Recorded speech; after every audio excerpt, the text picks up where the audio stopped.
The Final Destination franchise is one that has become popular to bash or to make fun of. Now, I just want to say right off the bat that I am a fan of this series in as much as you can be a fan of a series like this. The first three Final Destination films were decent horror movies, if you ask me. They're trying to do something a little bit different within the horror slasher genre, and I thought they achieved that perfectly well. The fourth film is probably one of the worst films I've ever seen, so much so that I didn't even bother reviewing it. And this is, of course, a review of the latest in the franchise, Final Destination 5. I'm sure that you're all already aware of the plot of this film. Basically, a group of people, usually good-looking 20-somethings, escape a big disaster, and after one of the characters has a premonition of the disaster, after escaping death, which in this film is personified by just random events happening that lead to each character's death, then wants to collect his souls or the people on his kill list and goes after the characters so they all die one by one in more gruesome and contrived ways. That's the essential plot of every film in this franchise and the plot of Final Destination 5. So the disaster at the beginning of this film is a bridge collapse which I think is done exceptionally well. Now, Final Destination, the series, has always been known for these opening disasters. The plane crash at the beginning of the first one, a car crash at the beginning of the second, a roller coaster crash at the beginning of the third. These three events were really well done. They are really good looking. The special effects have always been really good. They've been very well executed in the past. Number 4, the racetrack crash, was awful. You barely saw any of it and they skated around that, but I'm not reviewing the fourth one, I'm reviewing the fifth one. The bridge collapse at the beginning of Final Destination 5 is really well executed. It's an excellent blend of CGI, practical effects, and it melds together to make a genuinely exciting, thrilling scene. Now, the CGI falls down on some aspects just here and there, but for the most part, it's really well executed disaster. Now, going into this film, thought it was going to be terrible. I hated the fourth one with a passion, and going into this film, the opening credits are essentially items that have been included in the other Final Destination films in the deaths, items being thrown at the camera in 3D, and I was sat there literally 5 minutes of this credit sequence thinking, is this going to be it? Is this what the film is going to be? Just a rehash of number 4, basically, just throwing stuff at the camera for no good reason. You then get to the bridge collapse, and all my apprehension was suddenly thrown to one side and forgotten about, because I was so impressed with that scene. And also the fact that they actually take a little bit of time to establish the characters, and not only the characters, but the dynamic between the characters in the group. It's basically the survivors are all work for a paper company, which I had to laugh because it reminded me very much of The Office. But all the survivors work for a paper company and they were on their way to a team building weekend when this happened.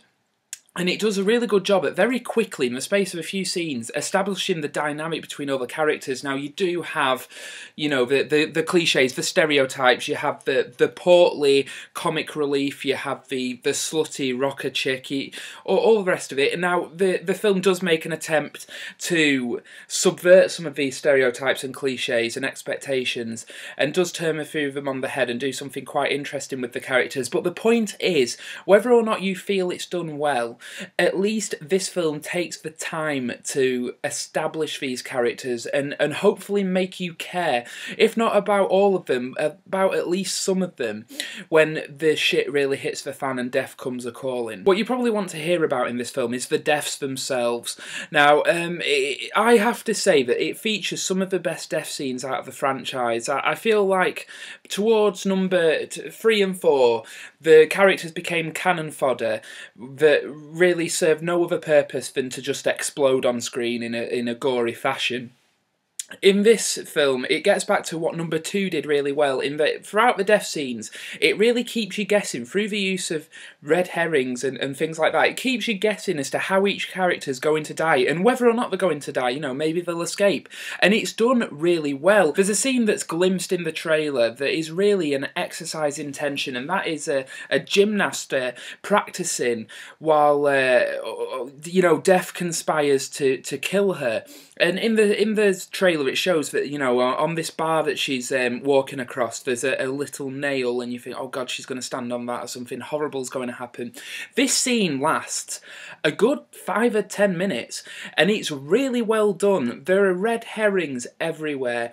Everything you think that's going to happen to her doesn't happen, and I have to say the payoff at the end of this scene is one of the most gruesome, just disgusting deaths throughout the whole franchise, and it doesn't dwell on it. It doesn't glamorize or glorify the violence. It shows it for what it is. It's over very quickly. And for that reason, I think it gets a bigger reaction out of the audience. The fact that it's such, you know, it builds up very, very, very, very slowly. And then all of a sudden, bam, the death occurs. And the audience jump and squirm. And people were really grossed out in the screening I saw. So I think this is really well done. And you can apply this sensibility to the other deaths in the film.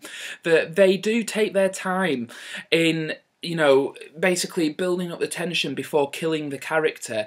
And for that, I think this film succeeds. I think where this film really deserves credit is in the fact that it really does try to do something different with the franchise. We've established since part 1 the formula, the rules of the world in which these characters inhabit. Now, it's essentially that people die in the order they would have died in the disaster, and the only way you can save them is to intervene in their death, and it'll skip to the next person, but we'll always go back to claim them. In this film, this is a minor spoiler, but I imagine not many people care about Final Destination 5. In this film, they basically introduce the idea of characters being able to cheat death by killing somebody else and essentially swapping places on death's list with this person. And it introduces the idea of murder and whether or not the characters could murder somebody in cold blood in order to save themselves. And this, it sounds like it could be done really ham-fistedly, but it's done really quite well. And one of the characters within the group who survived, you know, kind of suffers a mental break because of this. And it takes its time in establishing this and establishing the new rules and really, you know, playing with the formula. And because it tries to do something different, it feels fresh. You know, it really does. And I think this film's directed by somebody called Stephen Quayle, I believe, who hasn't done any of the others. The only people who've done the other 4 films are James Wong and David R. Ellis. And this guy comes in and really does inject a breath of fresh air into the franchise in introducing these new rules, this new kind of formula. And it really does work really well. I have always enjoyed the franchise, apart from number 4, but I have to say I sat there and I really, really enjoyed this film. You have to remember, as I said at the beginning of the review, people enjoy bashing Final Destination, and it's a shame because in a world where, you have to remember, when the first film came out, Scream 3 had just tanked at the box office, both financially and critically. Scream 3 had fallen on its face, and everybody was like, oh no, the slasher film is going to die yet again. Along comes Final Destination, which is a slasher film without a slasher, and it really reinvigorates the slasher genre, and it was a really well done film. Then the sequel comes along, which says we can do this bigger, brasher, and open up the universe, open up the rules a little bit, and really expands on it. You have the third film, which comes in and is an amicable effort, a very watchable, enjoyable horror film, and the fourth one is crap. But this series is a lot better than it gets credit for, and I think it's such a shame that people take such great pleasure in bashing it.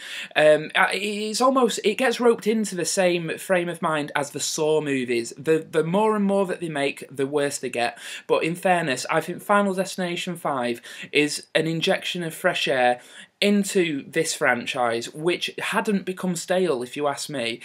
But I honestly think this franchise could continue, and as long as they manage to continue doing something different with the rules, with the logic of this universe, it's quite fertile ground for sequels.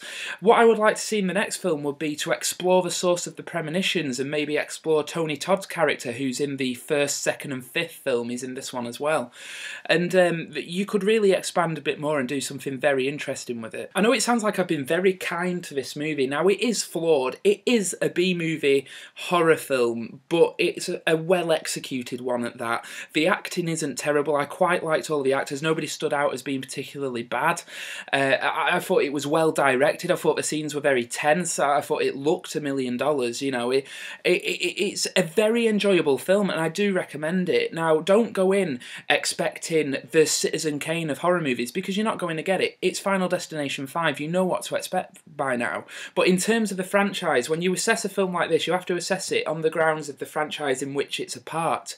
And it's basically one of the better entries in the series, and really, if they end it here, especially the twist ending, which I saw coming a mile away, the twist ending shows that they could literally end it here and not have to make any more. And it's a perfectly fine place to end it, or if they do decide to do sequels, you know, more power to them, because I really enjoyed this film.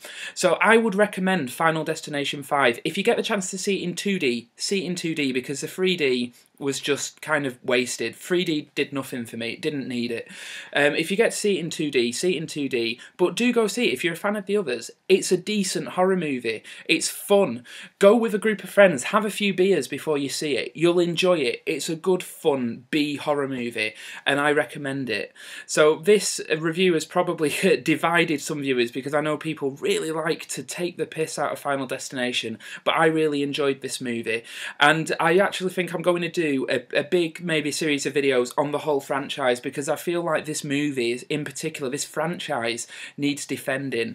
So Final Destination 5, recommended. It's a really good time at the cinema.